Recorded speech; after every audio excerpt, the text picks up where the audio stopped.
In this video we will discuss the defense mechanisms of suppression and repression.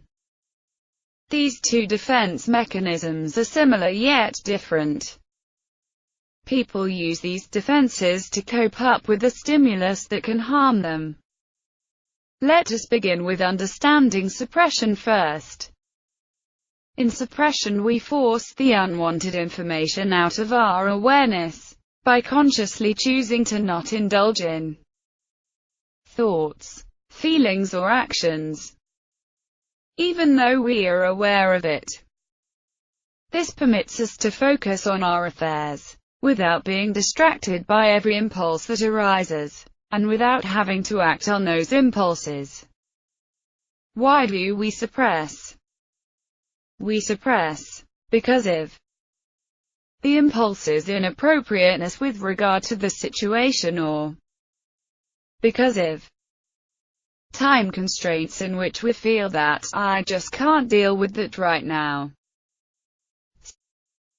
For example, a wife may be annoyed about her husband's behavior, but because of some guests around her, she may control her reaction and decide to bring it up later, when no one is around them. Until the guests are around, she may continue chatting, serving them. Internally she may tell herself, I need to look after the guests. Forget about him right now. I'll speak to my husband later. Thus, she is focusing on the other areas, managing feelings of anger, and controlling her actions in the present, consciously. This is helpful because she is buying time to take action. But if she continues suppression for too long, it could lead to an emotional or physical breakdown or could result in displacement of emotion. Now that you understand that suppression is conscious avoidance of thoughts and feeling, let us find out what repression is all about. Repression, also known as dissociative amnesia, is similar to suppression, but it involves unconsciously forgetting or blocking some unpleasant thoughts, feelings and impulses. Individuals might use repression to become unconscious about traumatic past memories. Some examples of repression include a person having no recollection of the abuse suffered during childhood, a man having no recollection of an accident he had met with, a woman having no recollection of intense pain she had gone through during childbirth. This is helpful in the short run because it is saving the person from the intense negative emotions associated with these memories. However, these memories don't just disappear, they remain stored in the mind and manifest through a symptom, or series of symptoms, thereby continuing to influence our behavior. In the first example above, the person may find it difficult to get into relationships later. In the second one, the man may develop a fear of driving without knowing the reason behind the same. Thus, the protective purpose that repression has also gives us side effects, which may cause hindrance. So, how is it different from forgetting? One can overlook unimportant information or even the information that is a part of our normal routine life.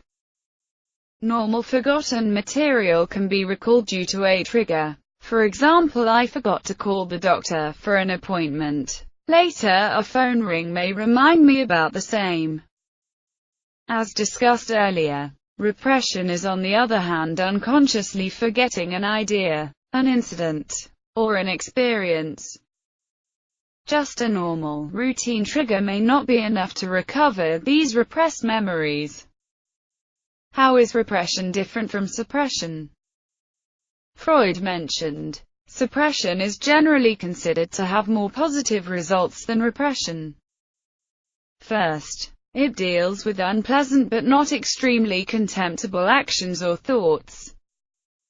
Since suppressing is conscious avoidance, one can always access the thoughts, feelings, impulses to deal with them. It can in fact be a good idea to focus on one thing at a time, suppressing other problems until that one is solved, like the wife's example mentioned above. And hence at times it is a good idea to learn some techniques to do so. Counting to 10 when angry before taking action is a good example of suppression. On the other hand, since repression is unconscious, it is difficult to access the memory. So, though the memory continues to influence the behavior, the person will find it very difficult to work around it, without the help of a healthcare practitioner. The two therapies that can help a person deal with the influence of repressed memories are psychoanalysis and hypnotherapy. Now that we understand repression and suppression both, it is quite clear that both serve a purpose in the short run but may lead to complications in the long run. Now that you have gone through this video, it is time for you to comment and share your views. We would like to thank you for sharing this video for the benefit of others. For more such videos and articles, feel free to visit our website